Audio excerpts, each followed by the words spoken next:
Hey everyone, thanks for your support in 2024. We have a lot of cool stuff coming in 2025, and here are some of the things you can look forward to as we move into next year. In the lead up to The Mandalorian and Grogu in 2026, we'll be starting a full series rewatch of both The Mandalorian and The Book of Boba Fett on exploring hyperspace lanes beginning in October. You can also expect a rewatch of Andor, and we will have reviews of every episode of Andor and the rest of the Skeleton Crew as those come out. Josie will be returning as we continue to rank every Star Wars thing released ever. Reviews of every episode of every Marvel Disney Plus show, including Your Friendly Neighborhood Spider-Man, The Eyes of Wakanda, Wonder Man, Ironheart, Daredevil Born Again, and Marvel Zombies, the day after each episode releases, will be available on Beware of Spoilers. We'll be having special event podcasts on 30-minute reviews for the Academy Awards, our 2024 year in review in early January, ranking all of Phase 5 of the MCU after Fantastic Four First Steps comes out, and our 10th anniversary special. Once we complete our rankings of all the Pokemon games on the backlog files, we'll be moving on to Kingdom Hearts and Final Fantasy. Over on the YouTube channel, you can join in for playthroughs of Mario & Luigi Superstar Saga, Pokemon White, Pokemon Mystery Dungeon Blue Rescue Team, Kingdom Hearts Chain of Memories, Kingdom Hearts Recoded, Mario Golf Toadstool Tour, Sonic Adventure 2, LEGO Racers 2, LEGO Star Wars The Complete Saga, and SpongeBob SquarePants Battle for Bikini Bottom. Want to keep on top of all the new things we have coming? Subscribe at mwpnews.com, subscribe on YouTube at youtube.com/@mwpnews, or subscribe to Beware of Spoilers, 30-minute reviews, exploring hyperspace lanes, and the backlog files on Spotify or wherever you get your podcasts. Again, thank you for your support.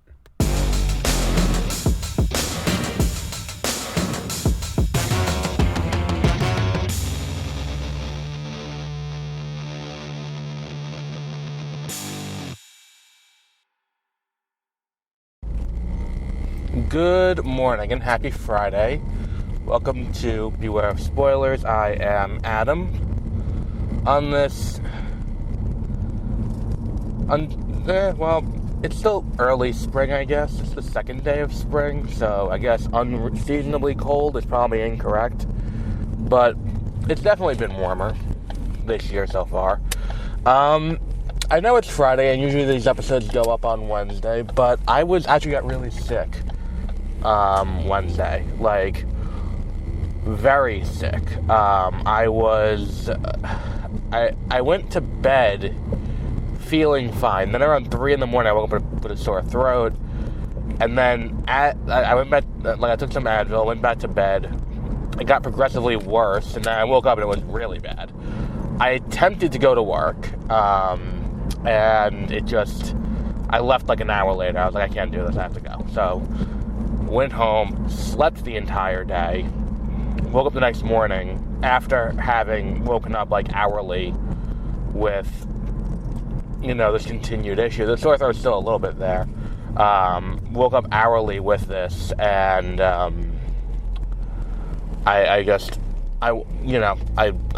went to the doctor. They did a bunch of tests. I don't know what's wrong, but he put me on some, antibiotics and antibiotics and what was the other thing? And like an oral steroid, and now I feel better. Well, better enough to go to work at least. And here we are. But regardless, the point is, that's why that episode didn't go up either Wednesday or yesterday. And also why we didn't have our review of Snow White up yesterday, because I was sick. We're likely not going to have it today either. I think we're going to have that probably early next week, Snow White, because I'm not overly optimistic about this movie to the point where I'm like, I need to see this immediately.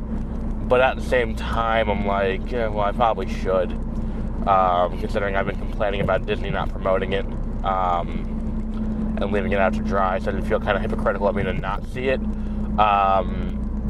But just yesterday, I was still, like, I was one dose of antibiotic in, and like, no, wasn't gonna do it. But regardless, the point is, here we are now.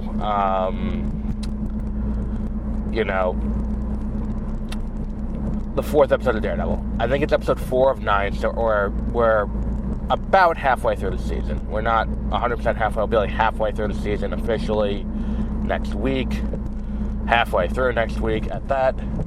But this is an episode that is interesting, and I like what they're going for. I just have one kind of solid complaint about this episode. I like the idea of juxtaposing Matt Murdock and Wilson Fisk, and them having to come to terms with their darker halves, and the difference in methodology between what they do and what, you know, their alter egos do, what the Kingpin does and what Wilson Fisk can do as mayor, and what Matt Murdock can do versus what Daredevil can do to help the city in that regard. So I think that's an interesting position to put that character in, both these characters in, and to have them kind of in this episode, you know, dovetailed together. It's kind of interesting and kind of entertaining. I think the issue that I have with this episode, when all is said and done, is that I don't think Matt Murdock, as portrayed in this show, or as portrayed across this show and the original run of Daredevil, is out of touch with the injustices of the criminal justice system. I don't believe that Matt Murdock would be, you know, would meet this guy with this rap sheet who's telling his story. He's got, what was it, 24-page long rap sheet he's got of all, like, minor offenses, and be shocked at you know, at, like, yeah, they want to give him 30 days in jail over caramel corn, over like, what was it, 5 boxes of caramel corn, which, like, it's one of those things where it's like, I think you should probably up that, because I don't think it's even, I'm fairly certain in New York it wouldn't even be petty larceny unless you get it up to, like, that's a maneuver, unless you get it up to, like, $25 worth of stuff being stolen. Actually, I think that's in the Constitution. I don't know. But regardless, it's like, well, I mean, in this economy, it might be $25 worth of caramel corn if you steal 6 boxes.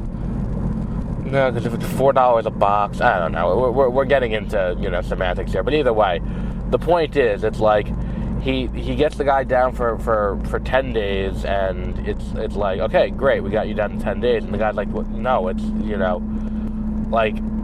And he's going through what happens in the time he's in jail. And he's like, you know, the last time I was put away for any length of time, I missed my benefits appointment, and I lost my benefits, and I got out, and I had to reapply. And you know how hard it is to reapply and get through that?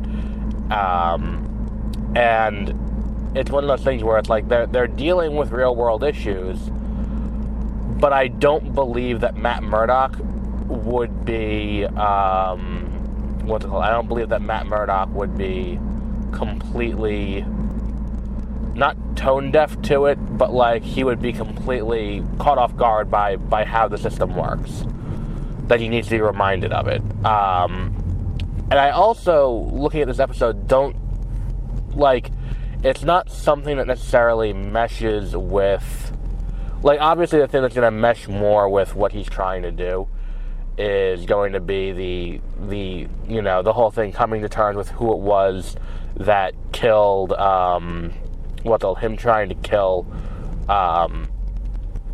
what was it, who it was in the episode that killed White Tiger is going to be the bigger, you know, is going to be the bigger issue, and that's going to be the thing that's really going to get him back into the suit. Is like, we got to figure out who it is that killed White Tiger, and to that end, I think one of the strongest things in this show so far comes in this episode, and it's that scene where he has the conversation with Punisher.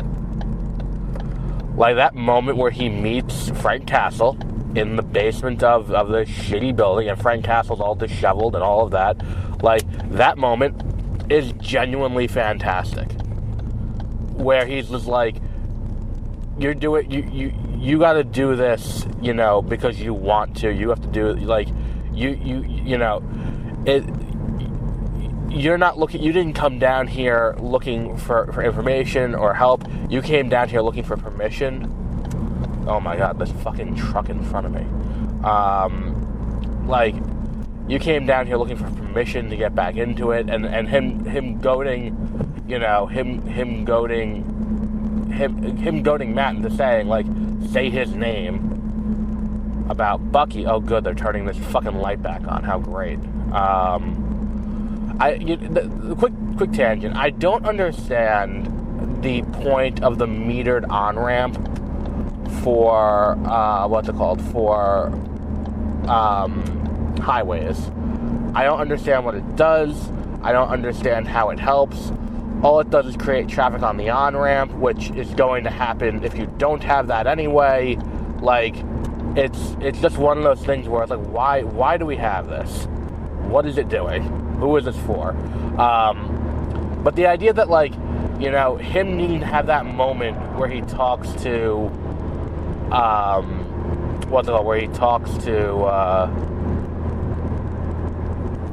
what's her name? I'm sorry, when he talks to Frank Castle isn't needed, because that's going to be the inciting incident. And I think that the thing that's going to end up happening is this Punisher special presentation that's going to happen next year is going to be a direct continuity from this show. Or is it late this year? I think it's next year. This Punisher special presentation is going to be a direct continuity of this show. And to continue this story and tell the and say what it is. Like, it's going to continue all of this. And what we're building toward, I still think, is we're going to build toward a point, like, something's going to happen in this show that's going to lead to the further vilification of the street-level heroes. Something's going to happen that's going to lead to that in this show. Like, Daredevil's going to get the wrong guy, you know, what's his name? Because I seem to recall, the show's called Born Again.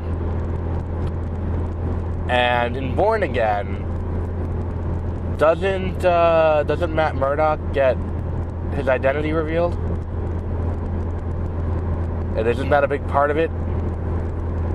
So I think that that's where the show could be headed by the end of it, is the big reveal of Matt Murdock as Daredevil, and then what does that mean for everything? I'm very interested to see how this continues, and I'm sorry if I feel light on details, because I watched this Tuesday night like I normally do, and it is now Friday. And the other thing I really like about this show is the idea that we have these two, not diverging, but, like, you know, dovetailing stories. The story of Wilson Fisk and the story of Matt Murdock. I like the way they do that. And the thing I also like about it is that Matt Murdock is romantically involved with this woman who's a therapist, and Wilson Fisk is seeing this therapist. Him and Vanessa are seeing this therapist to work through their marriage. Because it gives both characters the same person to sound off to, and neither knows the other's doing it. Neither Matt Murdock nor Wilson Fisk know that this therapist is doing that. I still am not quite sold on James Gandolfini's son as a character. Every time he's on screen, I want to punch him in the face, because he's just, like, I don't want to say stupid, but, like, annoyingly arrogant. Like, he's one of these, like, you know, he looks like he would not be out of place on the team from Doge who's going around gunning everyone's, you know, federal services. But, like, he's not. There's nothing about him that's. I guess that's by design, but there's nothing about this character that's likable. Like, there's nothing about him that's like, okay, well, he's doing X, Y, and Z, but, you know, at least he's this.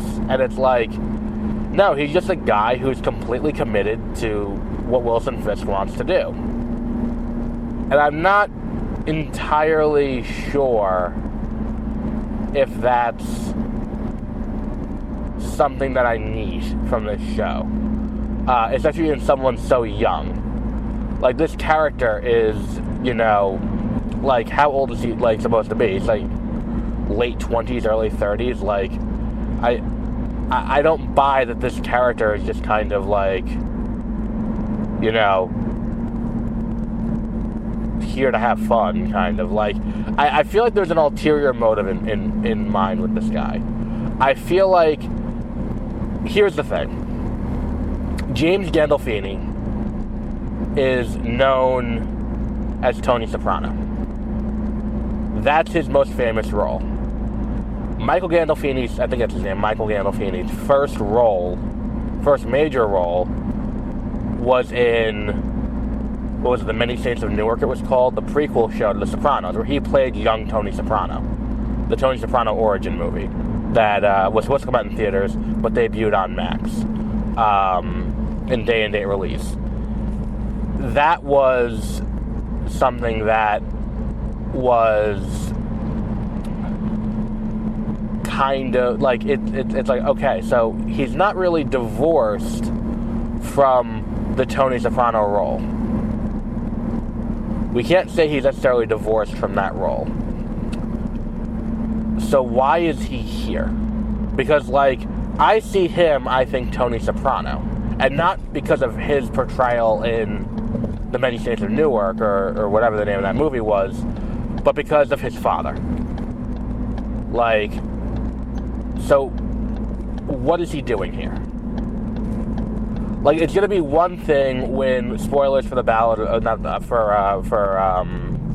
what's that new one called? Sunrise on the Reaping, which we're gonna do a review of early next week.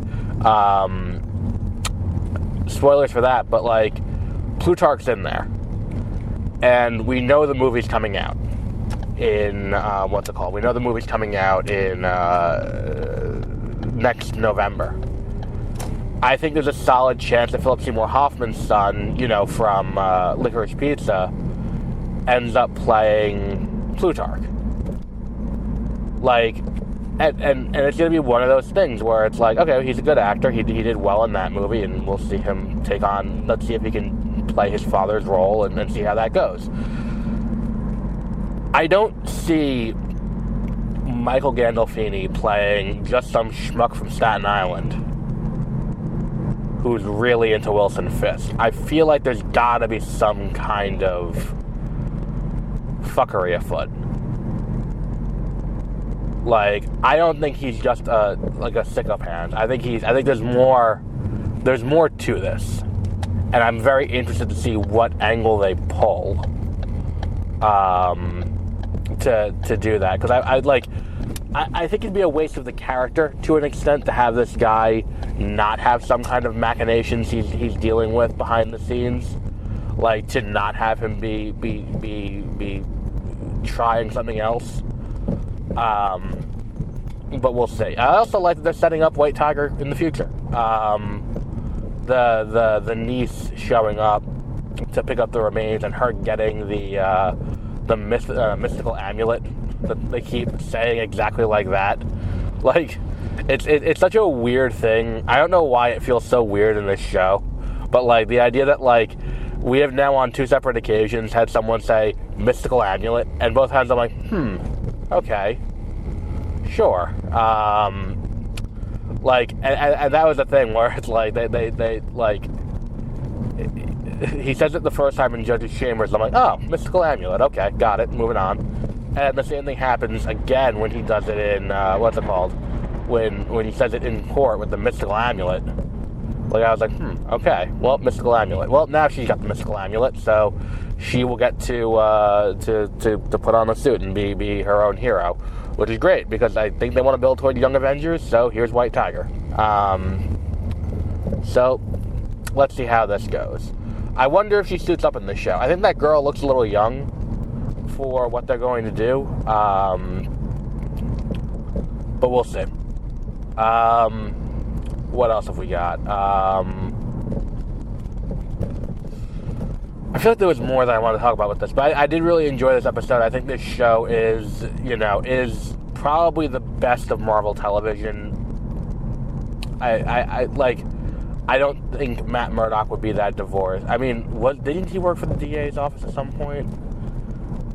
Like, not in the comic, in the show, did he, or did they skip over that in the show? I don't remember. I think earlier they made a passing reference to it. No, because he was with Nelson and Murdoch, and then he went in with this other woman whose name I'm forgetting.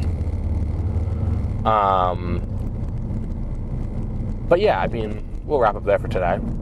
Our next episode will be for the continuing, the continuing adventures of the world of Panem will probably be the next episode, because I'm not gonna finish the book today, I don't think. Man, those 2 days really fucked me a little bit. It's either gonna be that or Snow White. It's either gonna be Sunrise and the Reaping or Snow White. I don't know which yet. It's gonna depend on schedules and all that. But we'll wrap up there for today. And until our next episode, have a great rest of your week.